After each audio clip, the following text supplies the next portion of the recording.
Everybody like and subscribe, praise the bell icon. Story number 1. There's a story that floated around a small town in Ohio, never confirmed by Domino's, of course, but the locals swear by it. They call it the last delivery. It happened in late November, just as winter was starting to bite down. A delivery driver named Kevin had been working for Domino's for almost 6 months. Quiet guy, polite, always took the late shifts because he didn't mind the solitude, the dark roads, or the cold.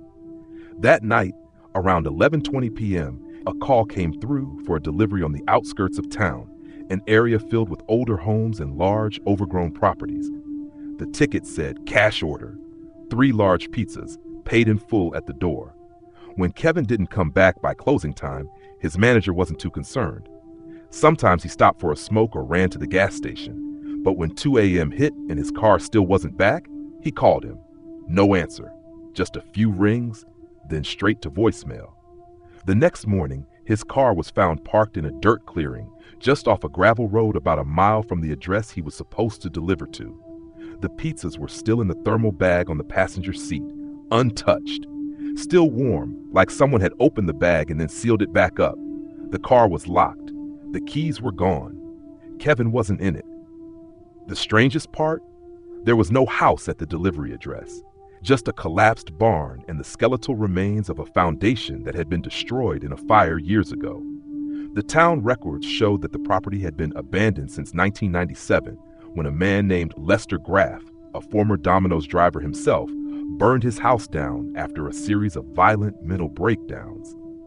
According to old police reports, Lester had claimed his last delivery led him to a pit of mouths under someone's home. He had told officers the pizza wasn't for a person, but for something that lives beneath. Of course, no one believed him. He was institutionalized shortly after, and the house burned down during his first week at the facility. Back in the present, police launched a search for Kevin.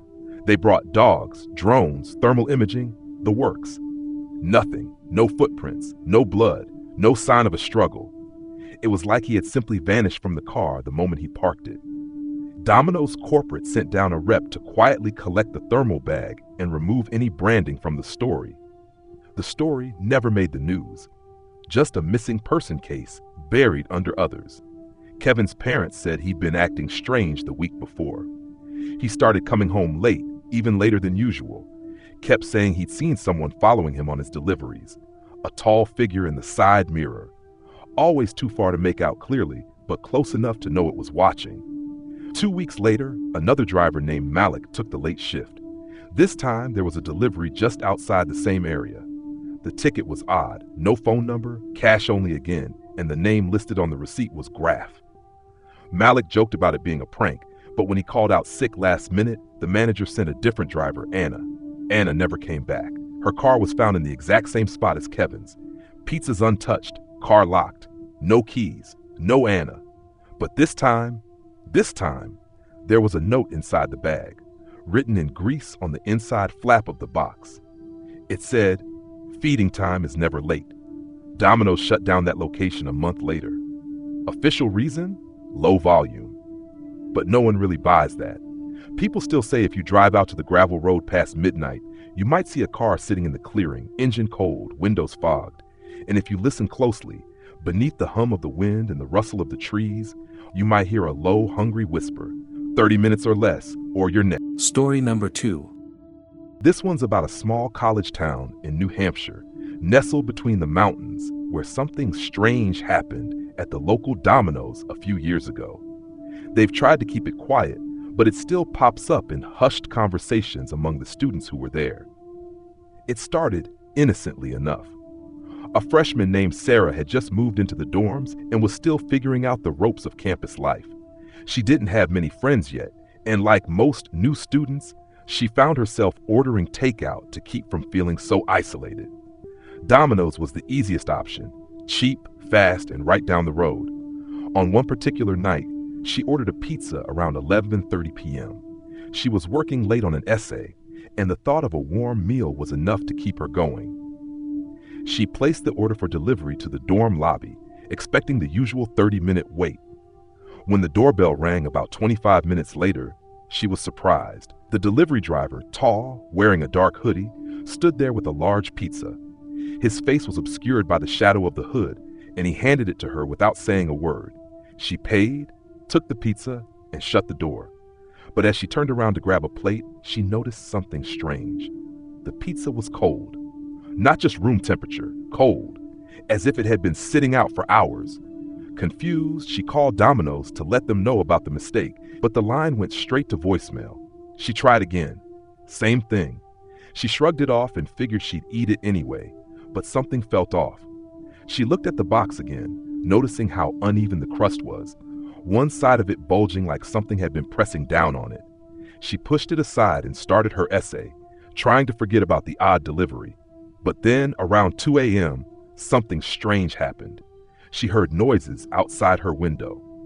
Scratching like fingernails on glass. At first, she thought it was just the wind, or maybe a branch swaying against the glass, but it got louder, more insistent. She got up and peered through the blinds. There was no one there. The scratching continued, though. She checked her phone. Still no response from the Domino's line.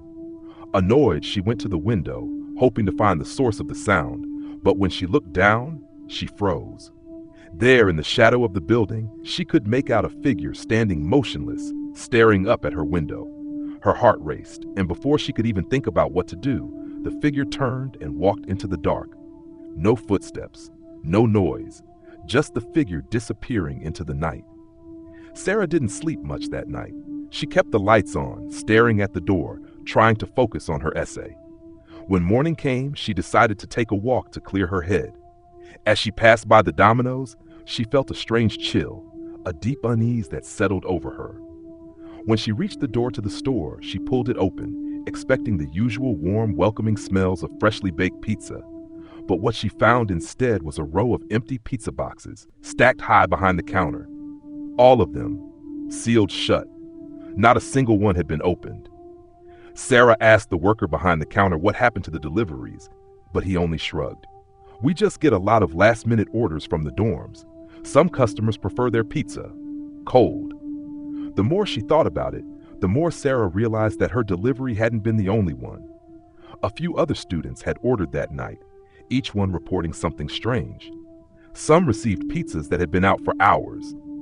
Others, like Sarah, had gotten cold, perfectly intact pizzas that didn't seem to have been touched. But the real nightmare began when the campus police started receiving calls a few days later. 3 students were reported missing. All of them had ordered from Domino's on the night Sarah had placed her order. No one saw them again. Rumors began to spread about a delivery driver who had been working the night shift.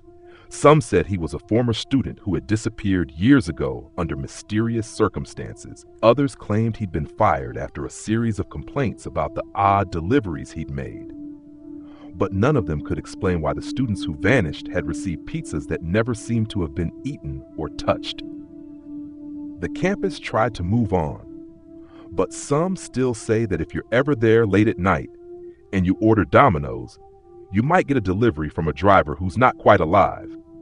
If you do, you might just hear a scratching sound at your window, and you might not be alone in your room for long. Story number 3. This one comes from a quiet town in Texas, where a Domino's store became infamous for something that still haunts the locals today. It all started with a new driver named Josh, who was hired during the summer. He was young, eager to work, and needed the extra money for college. Nothing special about him at first, just another kid trying to get by. But something strange began happening as the summer months wore on, something that would soon lead to a terrifying story no one would ever forget. Josh was assigned to the late-night shifts, mostly because he volunteered. He said he liked the quiet, the empty streets, and the freedom to cruise through the small town under the stars. His deliveries took him all over, but most of them were to older houses at the edge of town, places people had long stopped visiting. He didn't mind it. The hours were long, but the tips were good, and the work wasn't hard. It was one night in mid-August when Josh received an unusual order, one that, according to the ticket, needed to be delivered to a house off the beaten path, far outside town. The address was vague, and the customer had requested an extra-long delivery time, which struck Josh as odd, but it was nothing he hadn't seen before. When he arrived at the location, it was just as strange as the order itself. The house looked abandoned, dilapidated, with broken windows and a sagging roof. The yard was overgrown, and there was a sense of emptiness in the air, like no one had lived there for years. Yet, the lights were on inside, and Josh saw movement through the cracked curtains. Hesitant but driven by his desire to finish his shift, he walked up to the door.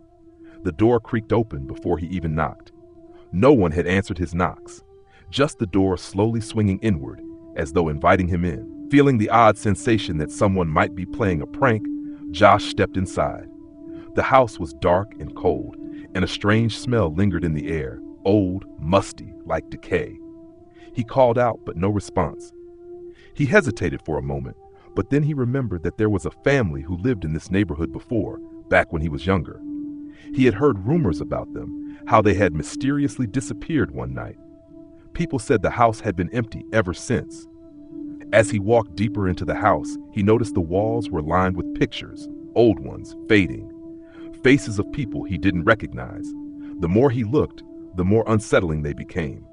The eyes of the people in the photographs seemed to follow him wherever he went. Suddenly, he heard a low whisper, a voice that seemed to come from the walls themselves. "Deliver the pizza." Josh froze. The whisper was so faint, he wasn't sure if it was his imagination or if someone had actually spoken to him. He turned around to leave, but before he could, he felt a cold hand on his shoulder. Whipping around, he saw nothing, just shadows, but there was a faint echo of laughter, like something or someone was mocking him.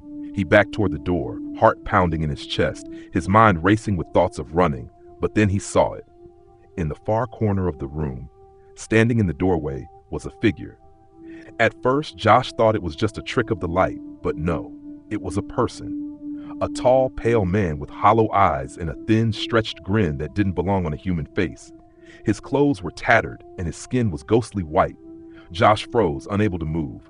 The figure stepped forward, its voice rasping as it spoke, "Pizza, stay, eat." Josh's legs buckled and he felt an overwhelming urge to flee, but the figure was now blocking the doorway. It reached out, grabbing the pizza box from his hands with long, bony fingers, and then shoved the box toward its face. The figure tore the box open, ripping into the pizza with violent, hungry motions. Josh stumbled back, barely managing to get out the words, "Who? Who are you?" The figure didn't respond. It just continued to devour the pizza, its eyes locked on Josh, as if daring him to make a move. The atmosphere in the room grew heavier, more oppressive, as if the walls were closing in on him. Every inch of the house seemed to be alive with something he couldn't see but could feel, something dark, something ancient. Suddenly, the front door slammed shut with a deafening crash. The figure stopped eating, its head snapping toward the sound, eyes wide. In that moment, Josh knew he had to leave. He bolted toward the back door, his feet stumbling as he tried to escape the house. The laughter echoed around him, and just as he reached the door, the figure's voice called out from the darkness, "No one leaves." With every ounce of strength he had, Josh pushed the door open and ran into the night, not daring to look back. He didn't stop until he was back at the Domino store, gasping for breath. The manager barely gave him a second glance, assuming he'd just gotten caught in some weird prank. But Josh was never the same after that night. He quit the next day. He never spoke about what he saw in that house, but the images of the pale figure devouring the pizza stayed with him. Some people in the town believe that the house is still there, waiting for the next delivery. And if you're ever driving late at night down that road, you might see a figure in the window, watching you, waiting for you to stop. And if you do, you might just find yourself making a delivery that you'll never get to leave. Story number 4. This one takes place in a small coastal town in Maine, where something sinister happened at a Domino store one rainy evening, and it's a story that no one in town will ever forget. It all started with a delivery driver named Emily, who had worked at Domino's for a few months. She was in her early 20s, and while she wasn't the most outgoing person, she was reliable, dependable, and had an easy smile for anyone who came in. Emily had taken the evening shift that particular night, which wasn't unusual. She liked the quiet that came with working late. Most of the orders came from tourists, so she'd often find herself alone on the wet, empty streets of the town after dark.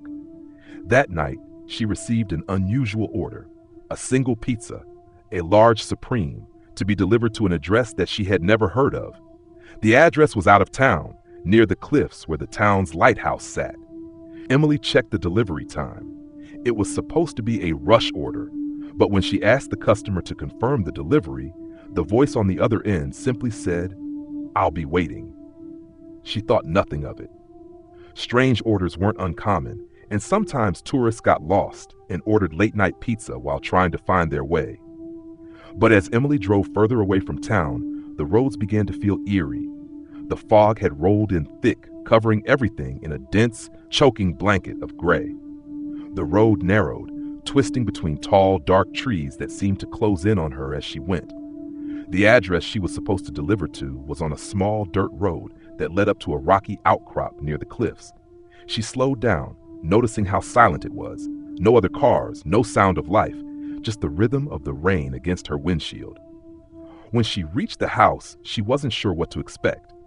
The structure was old, weathered by years of storms, and half hidden by the thick fog. But there were lights on inside, flickering like a candle in the distance.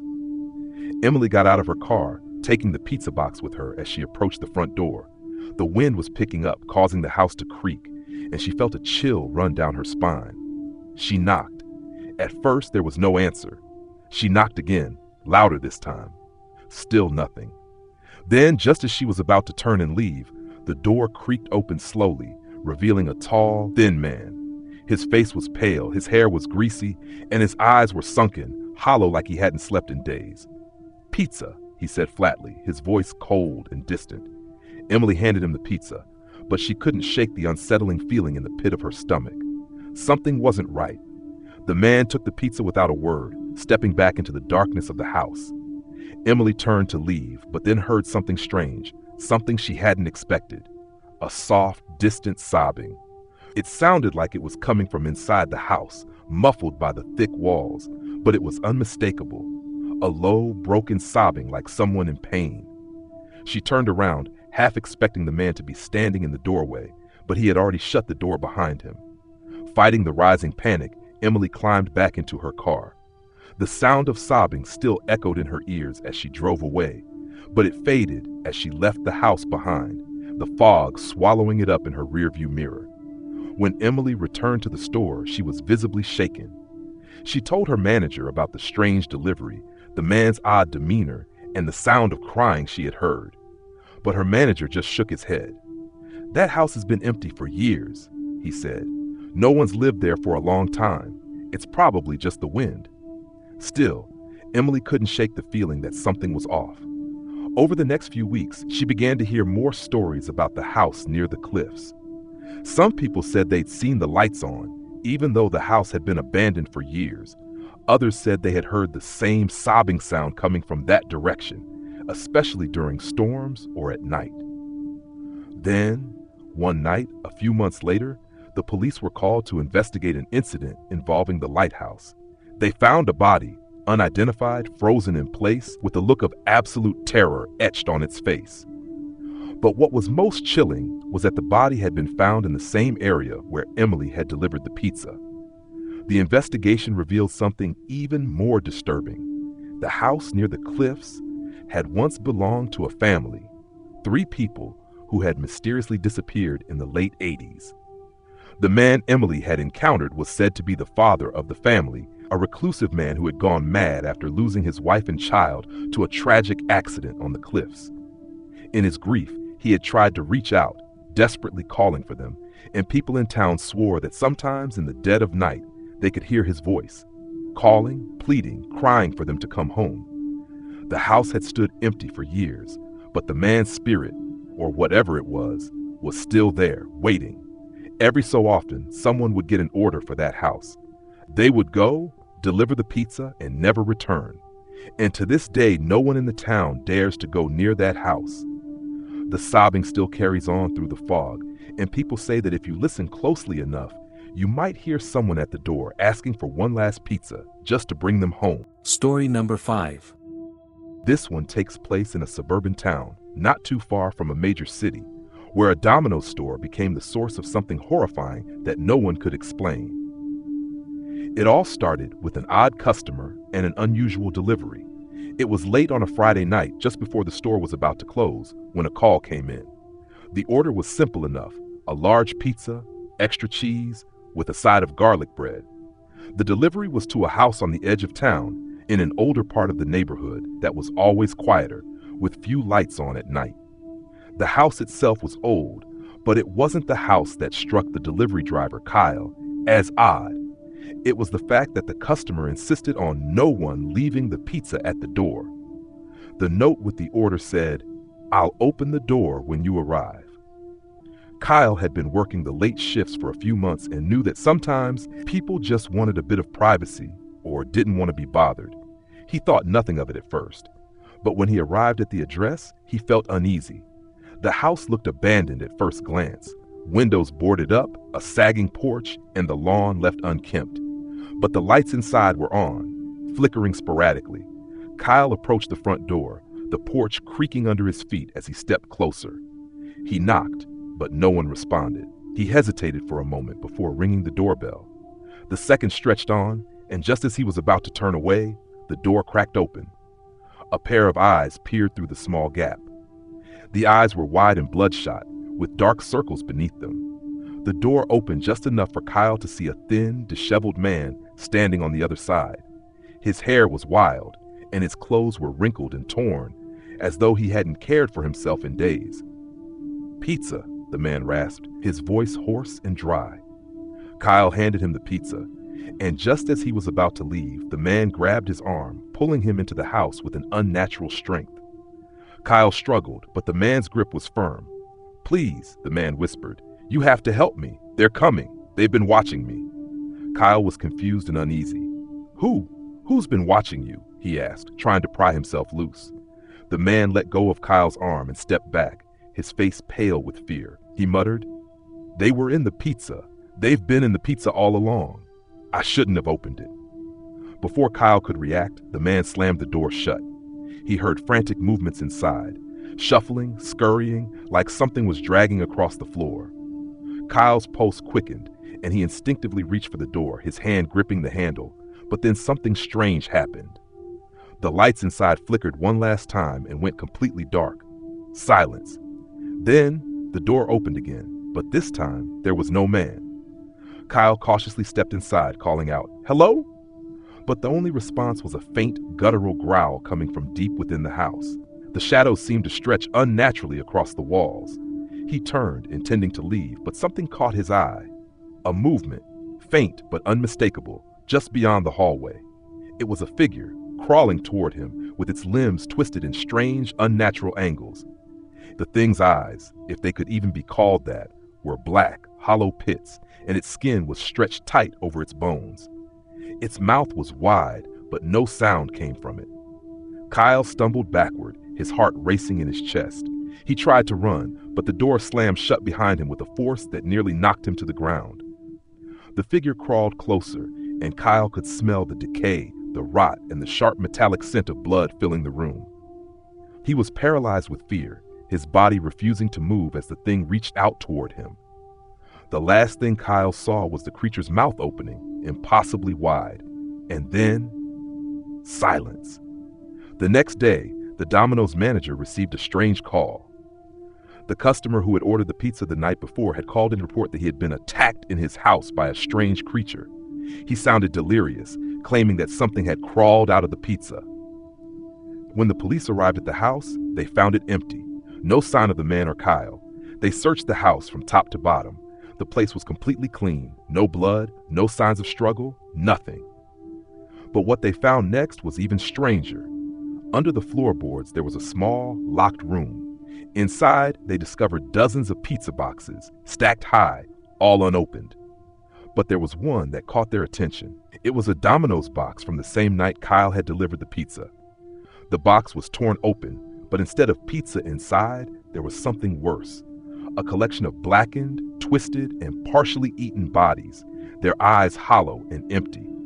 It was as though the creatures in the house had come from the pizza itself, feeding off of the delivery drivers who dared to enter. The police never found Kyle or the man, but rumors about the house persist. People say if you drive by it late at night, you can still hear faint sounds coming from inside. The soft scrape of nails on wood, the clattering of bones, and sometimes the faintest growl of something hungry. If you ever find yourself ordering Domino's late at night, be careful of the special requests. You never know what might be hiding inside that pizza box, waiting for someone to open it.